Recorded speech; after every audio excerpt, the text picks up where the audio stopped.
Bonjour à tous et bienvenue dans cette nouvelle émission de français de Sena TV Web, un espace culturel et linguistique. Aujourd'hui, nous allons voir quelques entreprises colombiennes et françaises qui utilisent la technologie française dans leurs procédés de fabrication. Dans cette émission, vous apprendrez également à reconnaître les pronoms en français et les adjectifs possessifs. Soyez bien attentifs au reportage que vous verrez, car après chaque histoire, vous pourrez jouer en répondant aux questions posées dans le jeu. À vous de jouer et vérifier si vous avez bien compris les reportages et les interviews. On commence maintenant avec notre ami Philippe.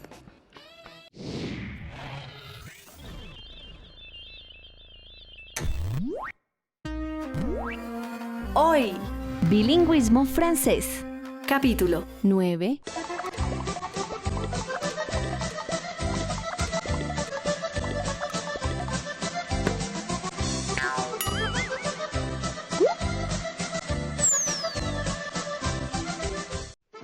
Bonjour et bienvenue à Parlons en français, une leçon qui fait partie de la stratégie web du Service national d'apprentissage, SENA, un service qui vous est destiné. Aujourd'hui, vous allez apprendre les pronoms personnels et quelques adjectifs possessifs. Existe el pronombre sujeto de primera persona del singular, que es je, de segunda persona, que es tu, y de tercera persona, que es il, para el masculino, y él para el femenino. Para cada uno de estos pronombres existe una forma en plural. Nous es nosotros, vous puede ser vosotros, ustedes o usted, y il con S es ellos, él con S es ellas. Recordemos que vous puede ser utilizado para referirse a ustedes y a usted si uno quiere hablar de una manera más formal en francés. El vous en Francia siempre es utilizado, entre otras cosas, cuando uno se dirige a una persona mayor o a una persona que aún no conoce. El pronombre tónico en francés nos ayuda a reforzar la idea del sujeto que realiza la acción. Veamos cuáles son los pronombres tónicos. Moi, toi, lui, elle, nous, vous, eux et elle. En la frase j'aime la musique, por ejemplo, podemos agregar el pronombre tónico moi al principio y decimos así: moi, j'aime la musique. En esta frase estamos reforzando la idea de que es a mí a quien le gusta la música. Veamos ahora los adjetivos posesivos. Se los voy a explicar con el mismo ejemplo cómo va cambiando el adjetivo posesivo de acuerdo al género y número del sustantivo al cual hace referencia. Mi padre se dice mon père. Tu padre es ton père. Su padre, son père. Para decir mi madre es ma mère. Tu madre es ta mère. Su madre, sa mère. Mis padres es mes parents. Tus padres, tes parents. Sus padres, ses parents. La S al final no se pronuncia. Nuestro padre, notre père. Vuestro padre, votre père. El padre de ellos es leur père. Nuestros padres es nos parents. Y tampoco la S se pronuncia. Vuestros padres es vos parents. Y los padres de ellos es leurs parents, con una S al final en leur, pero tampoco se pronuncia. Bon, c'est tout pour aujourd'hui en parlant en français. Au revoir à tous et merci. Merci Philippe, tu es magnifique. Moi. Ciao.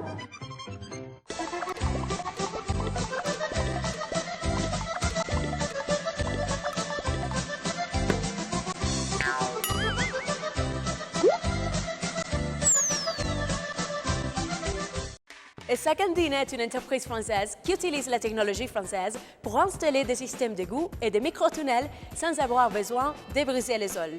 Tous ces employés sont envoyés en France pour se former. Soyez bien attentifs au reportage que vous verrez afin de répondre correctement aux questions posées par la suite.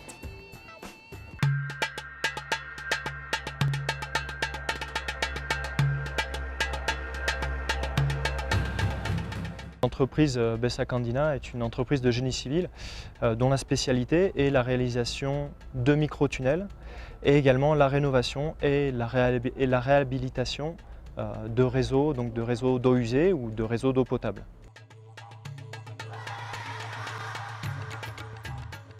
CSM BESAC est venu pour participer à des grands projets en Colombie, notamment par exemple l'intercepteur Rio-Bogota qui a été fait en 2009. Et après ces grands projets, ils ont décidé donc, de s'implanter ici définitivement avec une filiale qui s'appelle Sakandina, l'entreprise que je représente. C'est-à-dire que nous, en fait, on parle de tunnels, mais les gens quand ils entendent parler tunnels, ils pensent à des grands tunnels, des tunnels de transport, où on va passer des métros ou des voitures. Mais nous, on est donc dans le micro-tunnel, c'est-à-dire des tunnels de diamètre, de petit diamètre. Et donc ces tunnels ont différentes utilisations.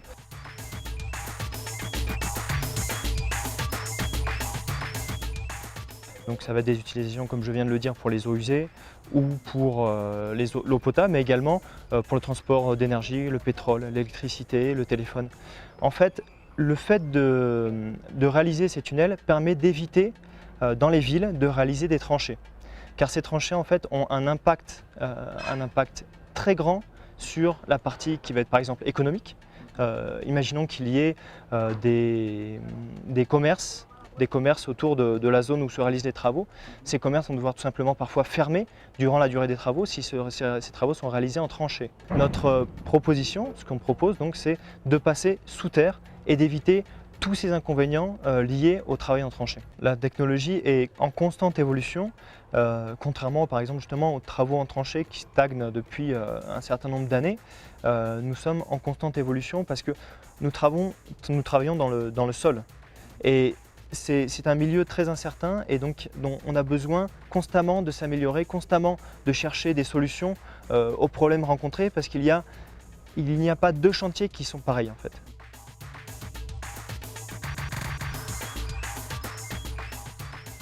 Tous les chantiers de tunnels sont différents parce qu'on va rencontrer des conditions géologiques différentes, on va rencontrer des problèmes différents, donc on va devoir s'adapter. Et parfois de ces chantiers vont surgir une idée qui va permettre donc d'améliorer la technique petit à petit.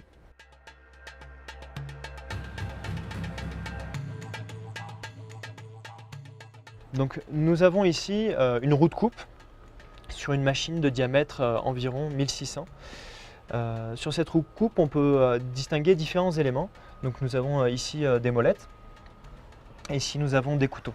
Cette roue de coupe peut avoir différentes configurations en fonction du type de terrain qu'on va rencontrer. On va avoir des roues de coupe qui vont être faites pour des terrains plutôt rocheux, qui vont être des roues plutôt fermées, avec des éléments qui permettent d'attaquer les terrains rocheux.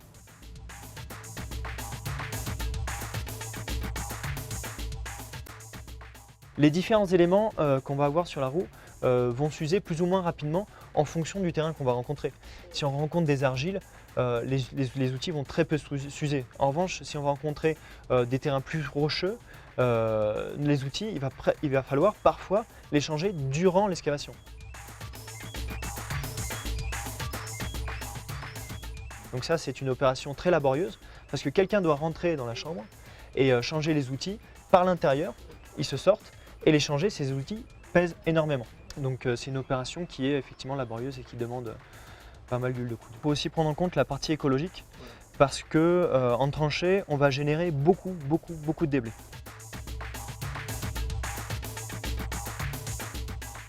Quasiment 80% en plus de déblais en plus par rapport à une solution en tunnel. Pourquoi? Parce qu'une solution en tunnel, les seuls déblais qu'on va générer, c'est l'équivalent du volume du tunnel, tout simplement. Mais pour une tranchée, on va générer en plus toute la terre qui est située au-dessus. Donc ces déblais vont être évacués par camion. Et donc ces camions vont polluer l'atmosphère, vont également soulever des poussières et gêner, par exemple, dans les quartiers résidentiels, c'est vraiment problématique.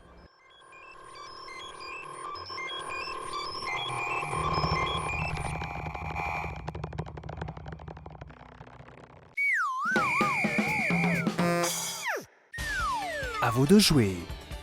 Quelle est l'activité principale de l'entreprise Bessac? A.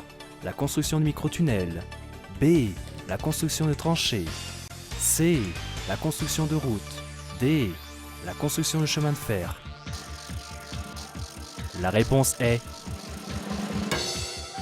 A. La construction de microtunnels. Construire une tranchée s'avère plus écologique que de construire un microtunnel. Vrai? Faux? La réponse est faux. Construire une tranchée produit plus de débris. Saviez-vous que l'industrie française a totalisé un chiffre d'affaires de 870 milliards d'euros en 2011 ? 86% des exportations françaises sont assurées par l'industrie. L'industrie assure 3,8 millions d'emplois directs et 2 millions d'emplois indirects, soit les services et activités technico-commerciales. La France exporte 5 fois plus de produits industriels que de services. Savez-vous qu'il existe plus de 350 sortes de fromages français? Cole France est une entreprise française qui fabrique des produits laitiers, des conceptions et des technologies françaises adaptées au marché colombien en utilisant leurs produits locaux. Parmi tous les produits proposés par cette entreprise, les fromages français traditionnels sont les fromages les plus vendus en Colombie. Maintenant, je vous invite à découvrir la fabrication du fromage, depuis sa production et jusqu'à sa dégustation dans vos assiettes.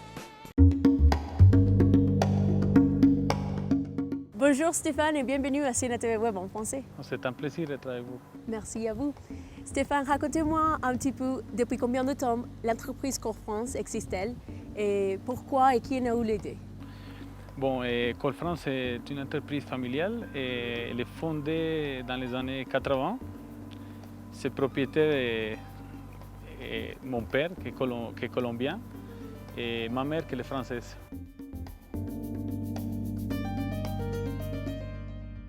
Par rapport à la technologie française, quelles sont vos dernières innovations? Bon, à Cole France, on fait une dizaine de fromages français. Suite à ça, on a commencé à faire des fromages type gruyère, on a commencé à faire fromage emmental, hollandais. Au fur et à mesure, on a commencé à faire des produits plus typés. On a commencé à faire du bleu, on a le fromage hollandais. On fait du hollandais, du gouda fumé, on fait de hollandais en bloc pour les hamburgers, oui. On a la raclette, après ça on a les pâtes dures, on a le gruyère et l'emmental et en dernier le parmesan. Et pour faire tous ces produits ici à l'usine de production, et vous avez besoin combien d'employés? Bon, dans ce moment, toute la partie de production, vente et tout, on est 180 employés. Bon, Alejandra, maintenant, on va passer en production, voir comment ça se passe. Ah, c'est super. Allez, on y va.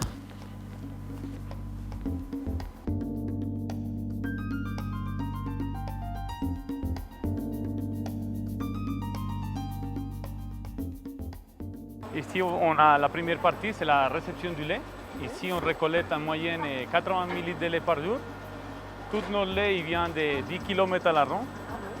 Tout c'est des laits de vache type Holstein.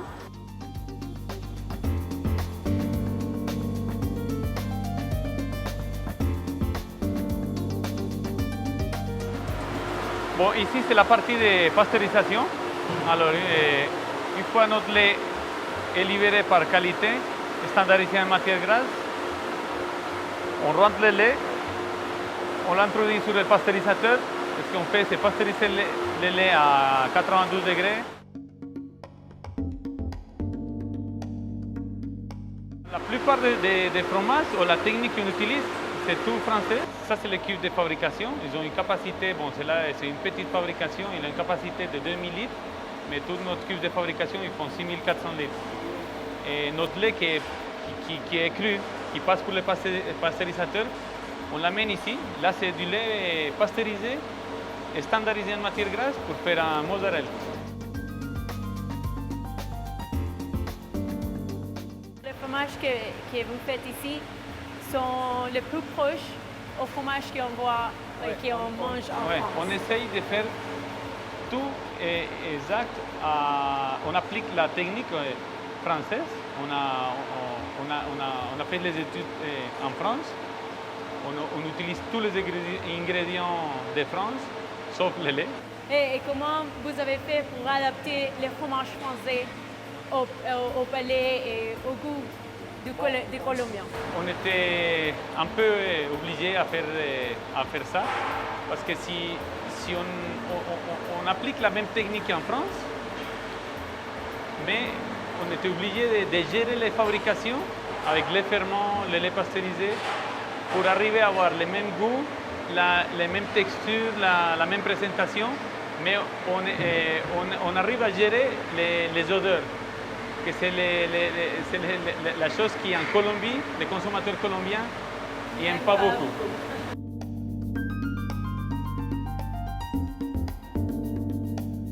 Stéphane, et ici, qu'est-ce qu'on voit? Bon, ici, c'est la dernière étape de la fabrication en cure. Et une fois qu'on a découpé le grain, on a chauffé le grain, on évacue tout le lactosérum, on laisse seulement le caillé. Et ça, c'est une fabrication de mozzarella. Et ce qu'on laisse, c'est que les bactéries lactiques qui commencent à consommer tout le lactose qu'il y a dans le caillé et la transformer en acide lactique.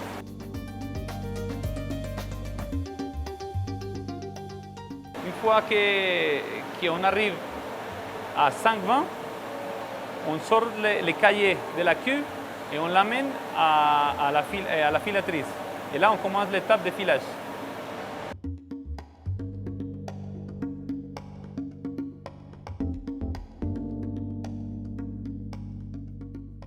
Alors, est-ce que vous pouvez nous expliquer un petit peu l'étape de filage? Ouais. Bon, les fabrications qu'on a fait le suivi aujourd'hui, c'est le type mozzarella, c'est des pâtes filées. Alors, une fois qu'on obtient notre grain, qu'on obtient le pH de filage, on l'amène ici à la filatrice. Elle a une capacité de 600 kg. Ce qu'on fait, c'est ramener tout notre cahier et on commence à chauffer la double paroi, à chauffer notre cahier. À fur et à mesure que notre cahier monte de température, il commence à donner le filage, comme un chewing-gum. Il commence à donner des fils, des fils, des fils, des fils. Cette étape dure environ 30-35 minutes. On augmente de température à 72 degrés et puis voilà.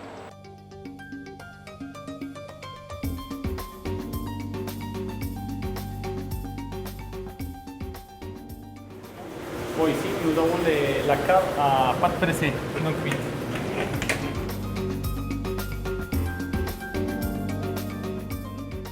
Une fois que c'est fini la maturation, on donne l'aval pour sortir au marché. On les goûte, on vient avec les fromagers et puis on vient goûter. On fait de cette façon, on sort notre fromage. On tape pour savoir où on peut ouvrir. Oui. Faire comme ça. On rentre, on prend l'échantillon. Oui. On le tourne. Wow.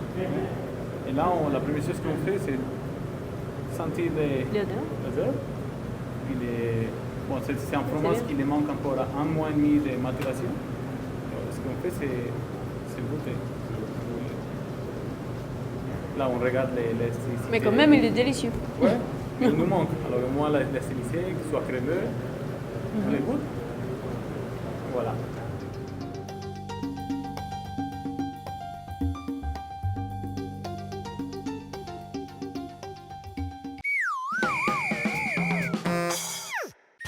À vous de jouer. Les fromages que produit Colfrance sont seulement colombiens et français. Vrai? Faux? La réponse est faux. Les fromages sont colombiens, français, italiens, hollandais et suisses. La technologie qu'utilise Colfrance est A. La technologie colombienne. B. La technologie colombienne et française. C. La technologie suisse. D. La technologie française. La réponse est D. La technologie française.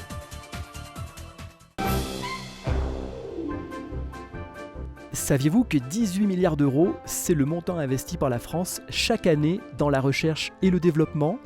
Une entreprise sur deux du secteur industriel innove chaque année en lançant un nouveau produit ou procédé, un moyen, un système mis en œuvre pour atteindre un résultat donné. L'industrie française se situe au 4e rang européen en matière de qualité et de design des produits.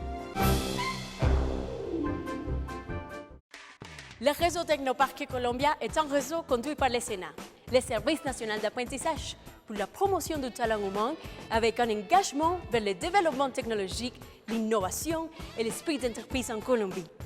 Ce réseau offre gratuitement les outils, l'encadrement et les experts nécessaires pour l'avancement de nouvelles initiatives, de produits ou de services destinés à la création d'entreprises ou à de nouveaux marchés, en renforçant la productivité et la compétitivité du pays. Le réseau Technoparc Colombie est un réseau conduit par le Sénat. le Service national d'apprentissage pour la promotion du talent humain, dont le but et l'engagement sont le développement technologique, l'innovation et l'esprit d'entreprise en Colombie. Ce réseau offre gratuitement les outils, les conseils,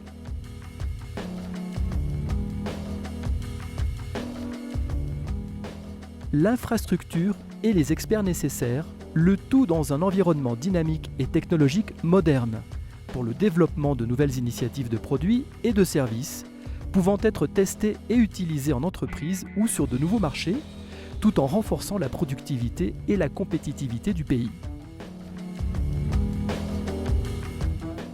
Ce réseau offre ses services de manière équitable à tous les Colombiens ayant des idées novatrices ou étant intéressés par la technologie en général. Ce réseau participe au renforcement des entreprises à travers les projets communs, favorise les valeurs de l'esprit d'entreprise, proposant une infrastructure physique et technologique forte vers le développement des activités et projets communs. La RED Technopark Colombie constitue un réseau interne de ressources technologiques.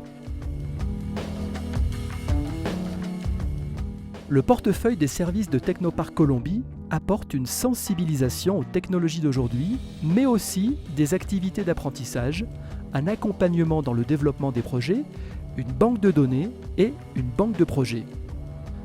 Les principaux secteurs technologiques visés par le réseau Technopark Colombie sont les technologies virtuelles, l'électronique,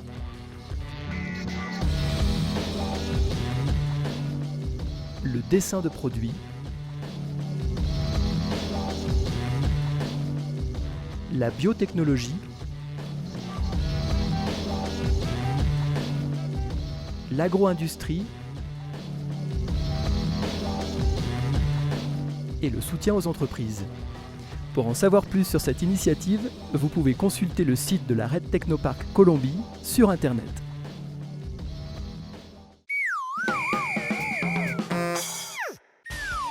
À vous de jouer. Le réseau Technopark offre ses services de manière équitable à tous les Colombiens. Vrai? Faux? La réponse est vrai. Le réseau Technopark offre ses services de manière équitable à tous les Colombiens. Quel est le secteur technologique qui n'est pas proposé par le Technopark? A. Les technologies virtuelles. B. La biotechnologie. C. La géologie marine. D. L'agro-industrie. La réponse est C. La géologie marine. Voilà, nous sommes arrivés à la fin de notre mission. Je vous dis rendez-vous très prochainement sur Sena TV Web en français pour découvrir et approfondir vos connaissances sur la langue et la culture française. Nous tenons à remercier l'ambassade de France en Colombie et l'Alliance française de Bogota pour leur soutien. Merci à tous. Au revoir et à bientôt.